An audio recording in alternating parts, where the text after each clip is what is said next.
I'm James Holst, and in this short video I want to share some tips on how to be safe out there on the ice. Now, we're putting this video together for two reasons. The first is we have not had a good start to our ice fishing season from the perspective of how quickly we're making ice. Right now we're just a few days before Christmas. Typically at this time of year there would be a whole ice fishing community of ice houses out on the ice behind me. That's just not the case so far this year. We've had very warm temperatures, windy days, and very little snow. And the other reason I wanted to put this video together is in 2020 we have seen an incredible number of new people come into the sport of fishing, and we're confident that's going to carry over into the coming ice fishing season. We want to make sure you have the information you need to be safe as you start to get out there on the ice. Now, one of the best ways to learn how to safely navigate the ice is from someone experienced that you can get a chance to go ice fishing with. But if you don't have that person in your circle of friends, here's what you need to know to get out on the ice yourself and know that you're doing it safely. The state of Minnesota recommends, the DNR recommends a minimum of 4 inches of ice for safe foot travel. Now, how do you go about knowing if the ice is 1 inch thick or 4 inches thick? Well, there's one basic tool that all ice anglers should have at their ready, and that is a spud bar. And what this bar does, it allows me to check the ice out in front of me as I move.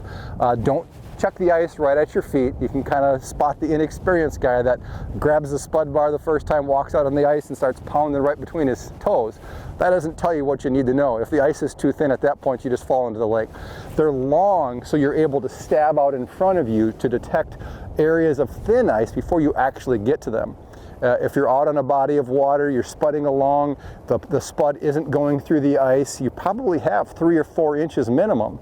This spud bar is heavy enough that with a good, hard, firm hit, I'm not able to completely break through 4 inches of ice. So if the ice stops me from getting all the way through, I'm very confident that I have at least the minimum amount of ice that's recommended for travel out on the lake.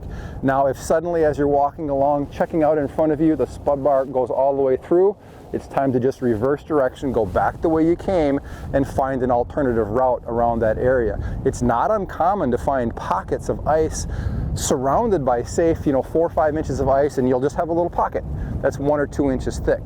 That's where this spud bar will keep you out of a lot of trouble.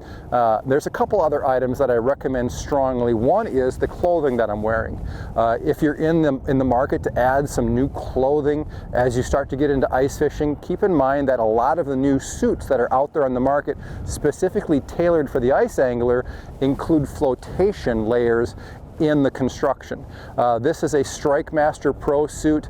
This suit will float an angler for several hours if they're unfortunate enough to fall through the ice. That will give you more than enough time to get your wits about you, calm down, and figure out how to get out of that hole in the ice. So they're offered by just about every manufacturer that specializes in ice fishing clothing. If you're going to gear up this winter, make sure you look for a float suit.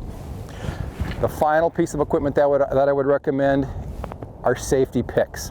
These safety picks hang around your neck. They're very light, they're easy to wear, but they really come in handy in the event that you actually do go through the ice. And how they work is, if you fall through the ice, they pull apart. They reveal safety spikes that will allow you to get the traction you need if you do, unfortunately, fall through the ice. Keep in mind that if you go through, you're going to be very wet, very cold, but in conditions particularly like we have here today, it's going to be very slippery. It's going to be very difficult for you to get the traction, the grip you need to get your body up and out of the hole.